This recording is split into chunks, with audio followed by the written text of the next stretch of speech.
Each of them lived full, wonderful lives, even though they were taken too soon. They were the best people to know. They were all kind and full of love. They were really good, caring people. They'd give you the shit off their back if they had to. 8 victims, a notorious crime in Pike County, Ohio. The Roden family, 8 of them executed, killed, murdered. It's a horrific case, absolutely horrific. WCPO, our affiliate in Cincinnati, has more for us tonight. The Southern Ohio stillness. There's blood all over the house. Shattered late Thursday, April 21st, into the early morning of the 22nd, 2016. My brother-in-law's in the bedroom. It looks like I beat the hell out of him. First one's in there, looks like they're dead. 8 family members shot at close range and killed. The victims range in age from 16 to 44 and are found inside 4 different homes just a few miles apart. We interrupt our regularly scheduled program to bring you some breaking news right now. I am Chris Reva. We cut into programming with the developments out of Pike County. There have been multiple confirmed deaths. Chris Roden Sr., Dana Roden, their daughter Hannah Mae, and sons Chris Jr. and Clarence, who they call Frankie. Frankie's fiance, Hannah Gilley, Chris Sr.'s brother, Kenneth, and cousin Gary.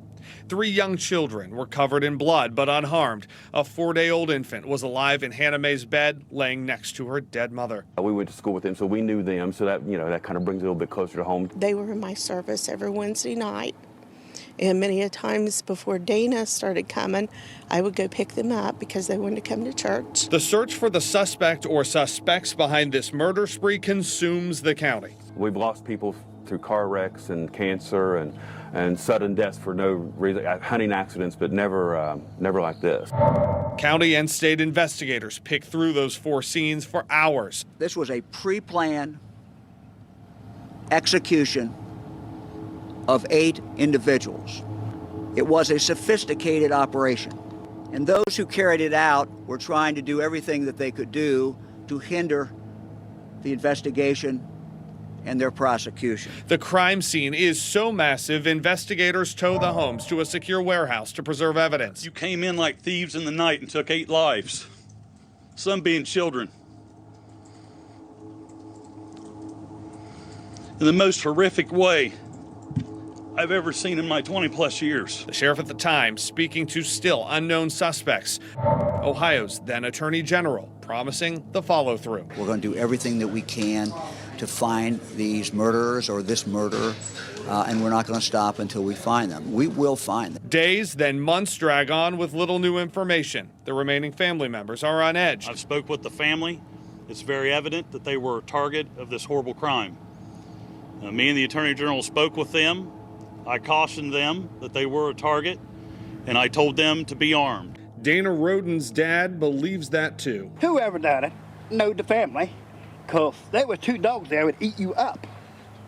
But I ain't gonna say no more. Autopsy reports show whoever shot the Rodens did so at close range, even sometimes with the gun barrel touching their skin. Gary Roden was shot 9 times, at least once through a door. 6 of the other victims were shot between 3 and 5 times each in the face and head. And Kenneth Roden was shot in his right eye. 1 year in, the Attorney General releases this plea from the family. I just don't understand how anybody could do that to anybody.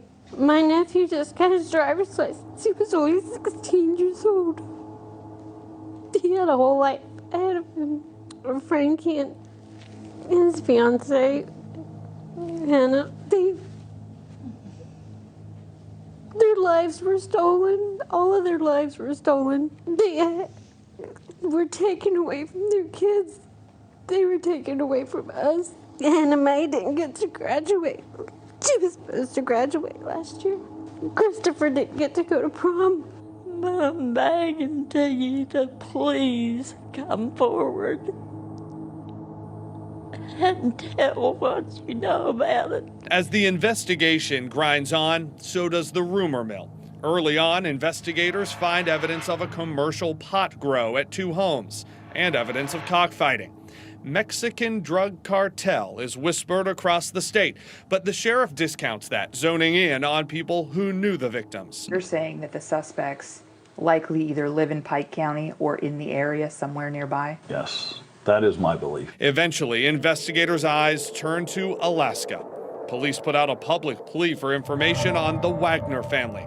The connection: Jake Wagner is the father of Hannah Mae Roden's then 2-year-old daughter, who was with Jake the night of the murders. Police say there was a custody battle brewing. We promised that the day would come when arrests would be made in the Pike County massacres.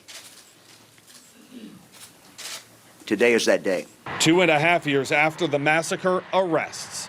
George Billy Wagner III is picked up more than 100 miles away in Lexington, Kentucky. You are indeed George Washington Wagner III, who was wanted in Ohio. I'm George Washington Wagner III, I guess I am. At nearly the same time, police arrest his wife Angela at their Scioto County home, and sons George IV and Edward Jake during a traffic stop north in Ross County. Authorities say they planned the attack, watching the family's movements. And though there were no witnesses aside from the very young kids, investigators believe they have the evidence. They left a trail, the parts to build a silencer, the forged documents, the cameras, cell phones, all that they tampered with, and the lies. All the lies they told us. Prosecutors also charged both Billy and Angela's moms with perjury and obstructing justice connected to the investigation. They are charges that would later be dropped for one and downgraded for the other. The start of a long process of justice to return some of that stillness to Southern Ohio. And now a big development, big recent development. The youngest of the Wagners, Jake Wagner, the one who was in that custody battle, has taken a deal. Take a look. Because of the fact that the sentencing agreement, the plea agreement, includes consecutive sentences of life in prison without parole, it's not anticipated that you will ever be released from prison. You understand that, correct? I do, Your Honor. And he apparently now cooperating with investigators to testify against the rest of his family. Part of his deal, no death penalty for him or his family.